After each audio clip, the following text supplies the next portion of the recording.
everyone! Welcome ulit dito sa aking channel, and today's vlog ay napaka-legit itong i-share ko sa inyo at para naman ito sa mga kababayan natin na OFW, yung mga nasa land base at sea base. Marami po kasi yung nagre-request sa akin na Miss Yana, pwede bang gawa ka naman ng reviews or mag-share ka naman ng pwedeng may raman ng mga OFW kasi daw po napakarami yung mga OFW or kababayan natin na nasa ibang bansa or yung mga OFW nga na nai-scam ng iba't ibang nagpapanggap puno na mag-o-offer ng loan tapos ini-scam lang pala sila.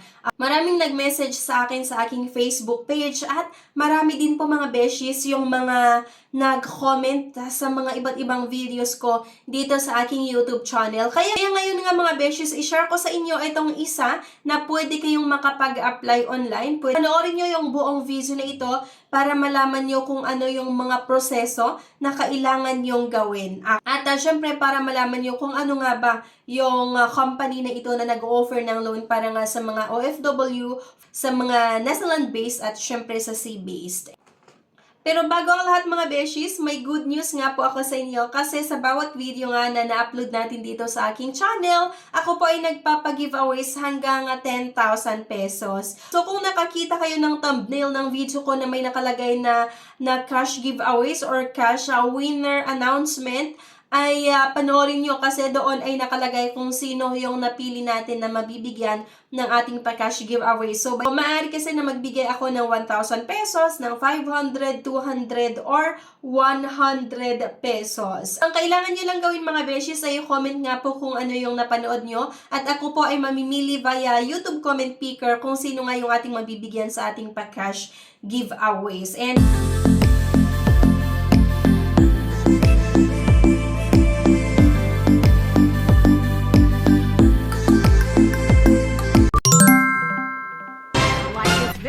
subscribe, comment, and share.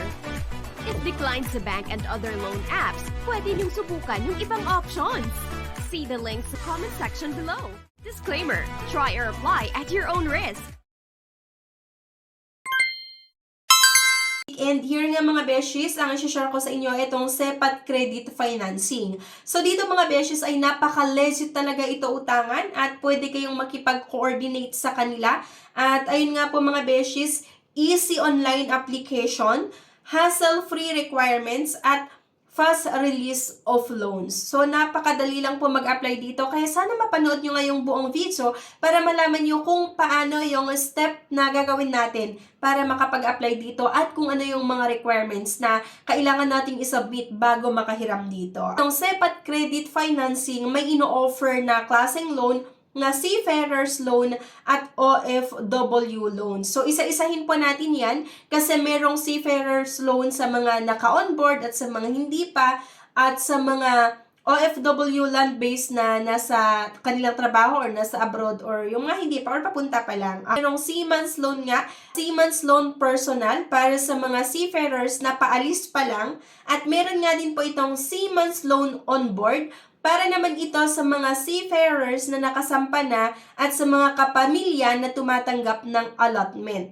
At meron din nga itong OFW loan, yung OFW loan personal na para sa mga OFW na paalis pa lang o nakabakasyon sa Pilipinas at meron din nga OFW loan abroad para sa mga OFW na nasa abroad na o mga kapamilya na tumatanggap ng remittance. Madali lang mag-apply dito nga mga beshies kasi sa online po kayo mag-apply at ayun nga po ilalagay ko na lang din sa comment section yung link na pwede nyong i-click para makapag-apply nga sa SEPAT Credit Financing. Ang unang-una itong Seaman's Loan Personal. So meron itong mga product features. Itong Seaman's Loan Personal loan para sa mga seafarer na pasakay na ng barko. So note, alati, beneficiary ng allotment or remittance ang magiging principal borrower ng loan. Okay? So ang alati, beneficiary ng allotment or remittance. So, ayun po yung magiging principal borrower sa loan na ito or dito sa Siemens Loan Personal. Yung interest rate, non-officer position ay 2.5% per month at interest rate naman sa mga officer ay 1.99% per month. So, meron itong terms na ino-offer na 3 hanggang 12 months at loan amount na pwede nyong mahiram dito ay hanggang 1 million or 250% of total monthly salary, whichever is higher. So, yung qualifications para makapag-apply nga dito sa Siemens Loan Personal ay kailangan po para sa mga principal borrower, makakapag-submit po tayo ng valid Philippine passport, at least 3 months contract, for 1 month contract for approval, and basic salary and OT of at least 30,000 at yung edad po ay 21 hanggang 59 years old. So para naman sa mga co-borrower, kailangan po yung edad ay 21 to 59 years old, immediate relative, allotee, receiver of allotment.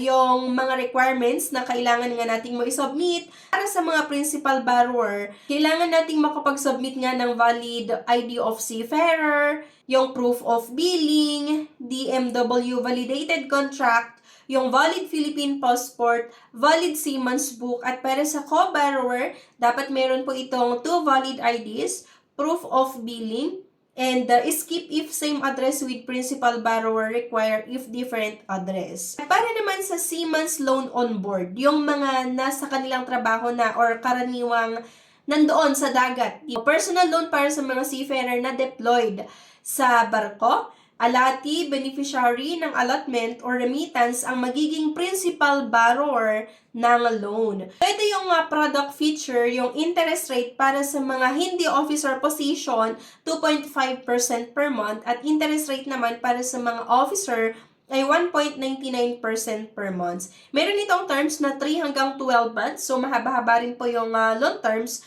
na ino-offer nitong SEPAT Credit Financing at loanable amount hanggang 1 million or 200% of total monthly salary. At para naman sa qualifications, yung basic salary and OT of at least 30,000 and 21 to 59 years old pa rin po yung edad, at least 2 months remaining contract on board for all positions except hotel and catering positions allowed if with at least 3 months remaining contract. At sa co-borrower, yung edad ay 21 to 59 years old pa rin, Filipino, immediate relatives or allotee, receiver of allotment. And yung requirements na kailangang isubmit para nga sa Siemens Loan on Board, principal borrower ay DMW validated contract, yung valid Philippine passport, valid Siemens book, authorization letter, latest allotment certificate, boarding pass at yung embarking stamp. At para naman sa co-borrower, kailangan lang po yung 2 valid IDs at proof of billing. Sa OFW naman, para sa personal loan or OFW personal loan, yun nga ito ay para sa mga OFW na paalis pa lamang ng bansa o karaniwang nakabakasyon sa Pilipinas. Note, co-borrower required. Co-borrower must be an immediate relative ng OFW. Dapat po merong co-borrower, okay? Or nire-require po nila ng co-borrower at must be an immediate relative ng OFW. Product feature ay yung interest rate kapag ikaw ay isang skilled or unskilled ay 2.5% per month at para naman sa mga professional with PRC ay 1.99% per month. Ang terms hanggang 12 months ulit at meron itong loanable amount up to 500,000 pesos. Para naman sa qualifications, dito nga po sa OFW personal loans, yung principal borrower, OFW with valid Philippine passport, with valid contract and confirmed ticket booking, minimum 40,000 net monthly salary, 25,000 basic monthly salary plus allowance. Pwede po yun. At 21 to 59 years old. At sa co-borrower naman, dapat po yung edad ay 21 to 59 years old pa rin, immediate relative beneficiary. Ang requirements na kailangan naman nating isubmit para nga dito sa OFW personal ay yung Philippine passport, 2 valid IDs para sa principal borrower, yung proof of billing nga, DMW validated contract, yung COE salary certificate, payslip, valid Philippine passport nga, valid entry visa or work permit, yung valid resident card if immigrant abroad, and ticket or flight details. Yung co-borrower, dapat din po makapag-submit ng 2 valid primary ID, yung proof of billings. Pero kapag same address naman, yung proof of billing nyo or same yung address mo doon sa principal borrower, okay lang na walang proof of billing. Pero kapag magkaiba kayo ng address, kailangan mag-attach ka din ng proof of billing or POB. Para naman sa OFW abroad, so personal loan naman ito para sa mga OFW nga na nasa ibang bansa na. Note, ang beneficiary ng remittance sa Pilipinas ang magiging principal borrower ng loan. Product features, sa mga skilled and unskilled pa rin yung interest ay 2.5% per month. Yung professional with PRC naman, ang interest rate ay 1.99% per month. Merong terms ito na hanggang 12 months pa rin at 500,000 or 150% of total monthly salary. Yung qualifications ay para nga sa principal borrower, OFW must be abroad, has a qualified beneficiary to be the principal borrower. Minimum ng salary ay 40,000 net monthly salary, 25,000 net monthly salary plus allowance, 21 to 59 years old pa rin at average remittance of 10,000 per month. At para naman sa co-borrower, yung edad ay 21 to 59 years old pa rin, immediate relatives, beneficiary, receiver of remittance, or common law spouse. Yung requirements na kailangan yung isubmit kapag gusto nyo mag-OFW loan abroad, para sa principal borrower, kailangan yung makapag-submit ng valid Philippine passport, valid visa, work permit, TMW validated contract, COE salary certificate or payslip, yung valid resident card if immigrant abroad, authorization letter, at yung 3 months latest remittances. At para naman sa co-borrower, kailangan lang meron kayong 2 valid IDs at proof of billing. So yun lang mga beses, yung eligibility criteria at mga requirements na kailangan yung isubmit para nga sa mga seaman na naka-onboard or yung mga nakabakasyon dito sa Pilipinas at syempre sa mga OFW land-based. Yun lang yung mga kailangan yung tandaan. At para nga kayo ay makapag-apply dito mga beshies, ay go lang kayo sa comment section. Ilalagay ko yung link. Pwede nyo itap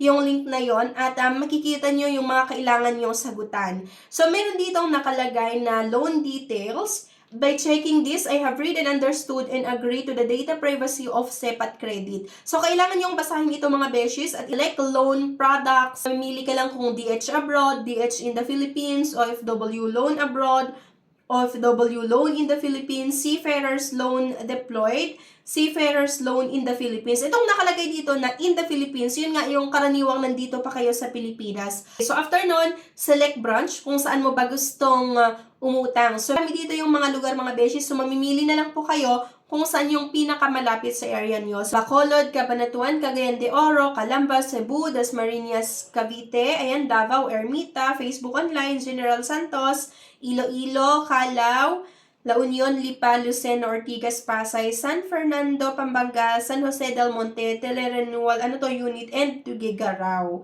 So, marami mga beshes yung mga branch kung saan kayo makakapag-apply. And syempre, loan purpose, ilalagay mo lang dyan kung ano nga ba yung purpose. Loan amount, kung magkano yung amount na gusto mong utangin, loan terms, at how did you know about SEPAT credit financing. So, ilalagay mo lang dito mga beshes kung via Facebook, TikTok, YouTube, influencer, ayan, ilalagay nyo na lang din yung pangalan ko, charot lang, or yung YouTube channel ko, diba? Website, flyer, brand, tarpaulin, lamppost, banner. At meron pa itong mga contact details nga na pwede nyong tawagan kung meron kayong katanungan or kung gusto nyo na mag-inquire sa kanila pa patungkol nga dito sa SEPAT Credit Financing Loan, yung para sa Seaman's and OFW loans nga. So, may mga mobile number na pwede nyong matawagan dito at available nga daw 9 a.m. to 6 p.m. Monday to Friday itong customer service nila. Ayun, once na nakapag-fill out na kayo dito sa basic information, ayan, isubmit nyo lang ang inyong loan application at mag-antay ng feedback or tawag or message from SEPAT Credit Financing, yung mga representative nila.